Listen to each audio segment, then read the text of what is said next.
they think differently about how America should go forward in addressing the polarization that you're experiencing. Ezra Klein argues that you should, elected leaders should make America more responsive to the electorate. He argues for abolishing the filibuster and many of these electoral reforms.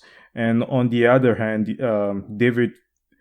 David French argues for more federalism, disempowering the federal government and making sure that states have more power and more say in the lives of Americans.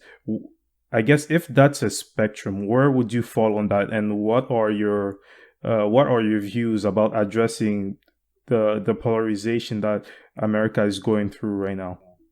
Yeah, those are interesting. So I think so. Ezra Klein wants to get rid of the filibuster. His theory is that we elect people and then they can't do anything, right? Because of the checks and balances, and especially now when the opposition party is just reflexively trying to jam the gears and keep things from working. That is disappointing for the American public. They vote for somebody and they don't. What Ezra says is like you should vote for Biden. Biden gets to try out his agenda, and then we see if it works or if it doesn't. If it doesn't work, we can get rid of it. And I don't necessarily agree with that, but I like the I mean it's an interesting idea. It's a serious idea.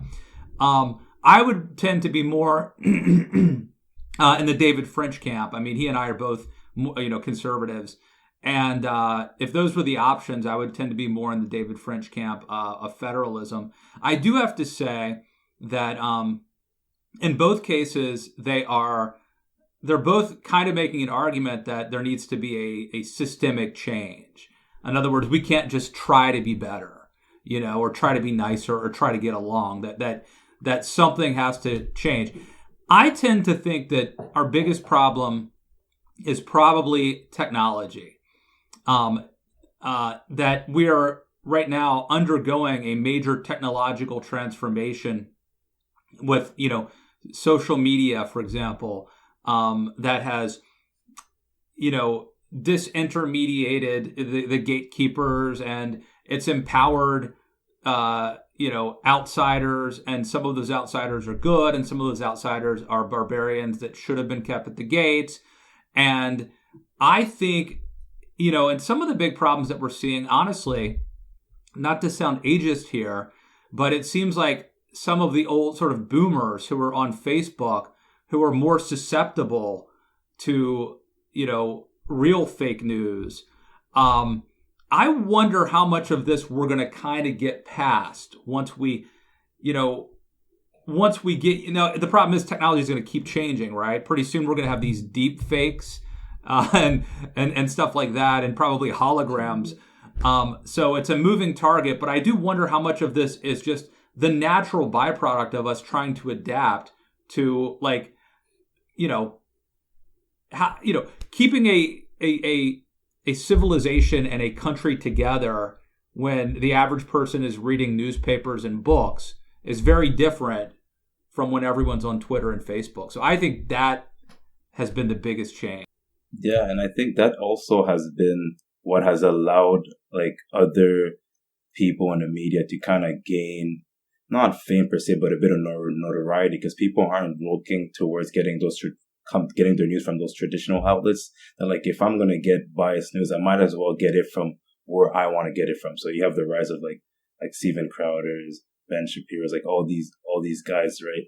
But now you come at a moment where also they are kind of attacking the old guard. Like, I don't know, I'm sure you've seen it. Like, now Fox News has become the boogeyman to them. It's like, why would we ever go back on Fox News? They seem they're just another CNN. I wanted to get your take on that. Like, do you really believe like they could actually gain momentum into getting conservatives to tune out Fox News?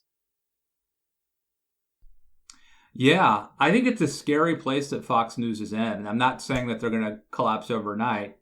They're obviously very popular and all that, but they're just in a tough spot because, number one, I think all cable outlets are in a tough spot, right? Because it's so much easier for anybody to start a like very professionally looking like live stream or YouTube page. There's just so much competition for eyeballs.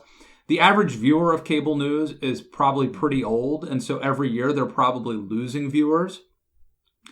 And so I would just say, even if you take out the Fox News unique challenge, for everybody involved in the cable news business, there are challenges. But Fox News specifically, it is. It is very, it's amazing. I mean, I don't know if you saw, I think it was a Newsmax show that had over 1 million viewers one night. No, Over 1 million.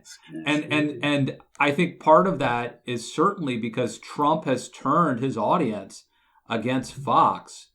And the perception now is that they're no longer the outsiders and the scrappy, insurgents. They are now the man, they are the establishment now.